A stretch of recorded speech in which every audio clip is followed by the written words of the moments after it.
Today on Joe's Geek Show, we're going to be talking about Dark Ages, issue number 2.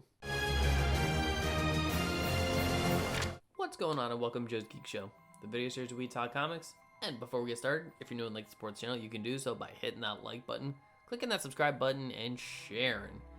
And with that, well, Tom Taylor did a pretty good setup in that first issue, but is the second just as good? Let's find out. Written by Tom Taylor with art by Eben Coelho, colors by Brian Rubber, and letters by VC's Josephino. And this issue begins with Peter Parker recapping the world immediately after the collapse and how its people split off into factions and warred over territories and resources. At least until the heroes of the world stepped up to convince everyone that there's a better way in taking people in. The book then cuts to the present with Peter training little May until Mary Jane comes to get them, in which Peter states he has to spin his web real quick, and we see how all of the smartest minds in the world came together to solve their energy problems, as well as seeing how at night a team of some of Marvel's deadliest heroes stand guard against the hordes of monsters waiting to attack.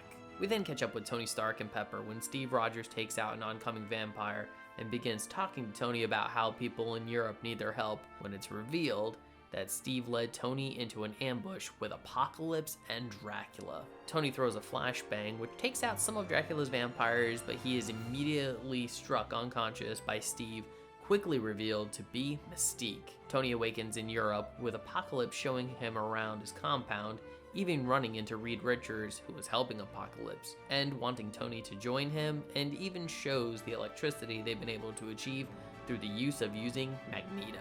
Naturally, Tony is shocked at the sight when Apocalypse has Kilgrave use his powers to take control of Tony's mind, ending with Apocalypse telling Tony that he will help him get the Unmaker's powers. One word I can use to describe this book: fantastic.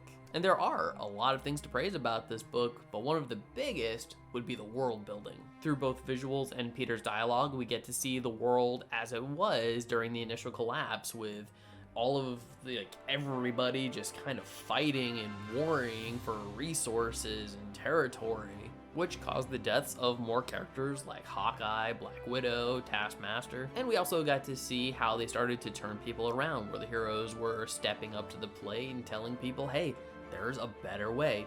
Well, except for Deadpool, who is just more like, hey, do you want to hear what I've got to say, or should I just stab you in the face? I mean, I guess either of those were acceptable options. And of course, we get to see the world how it is in the present, like with Peter Parker teaching little May how to, spin webs and swing and stuff so that she can be effective in the use of her powers. We also get to see one of the purposes of these webs, which is to alert anyone that, hey, you got intruders coming into your area, at which point you're gonna have to deal with a pretty hefty team coming to, well, collect your head if you are hostile.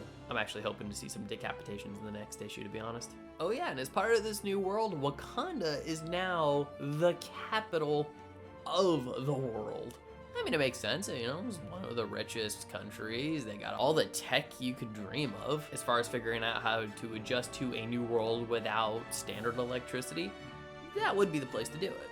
And just overall, it's really interesting to see the type of society that's been created in the wake of the Unmaker's rampage and subsequent sucking of the earth into, this pocket dimension area where electricity just doesn't work. And this book also shows me why Tony was with Apocalypse at the end of the first issue, because that was a question I definitely had, because on one hand, I was like, I guess in the wake of really bad circumstances, I could see Tony siding with Apocalypse if Apocalypse offered a really good alternative to everything.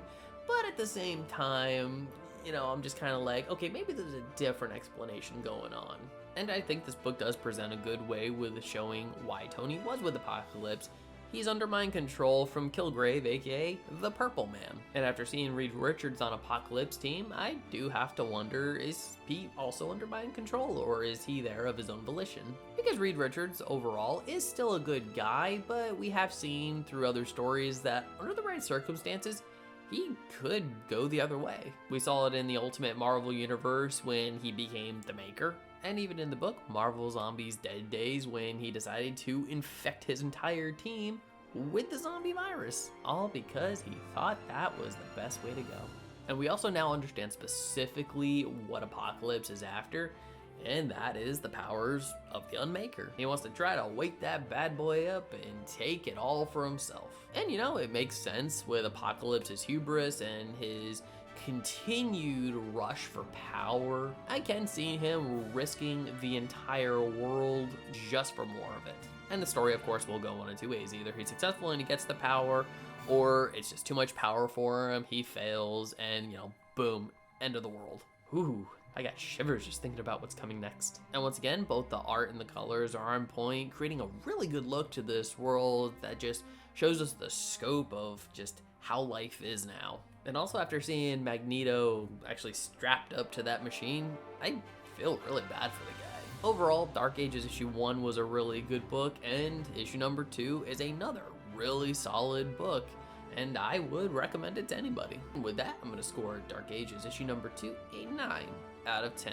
So Dark Ages issue number 2, what did you think about this book if you've read it? I'd love to hear your thoughts. Please leave your comments in the comment section below. And if you liked this video, I'd love it if you'd smash that like button, share it with some friends, subscribe if you're not subscribed already, and ring that notification bell for more comic book content. And if you're wondering what to watch next, consider one of these 2 videos. Alright, take care, have a great day, and as always, stay geeky.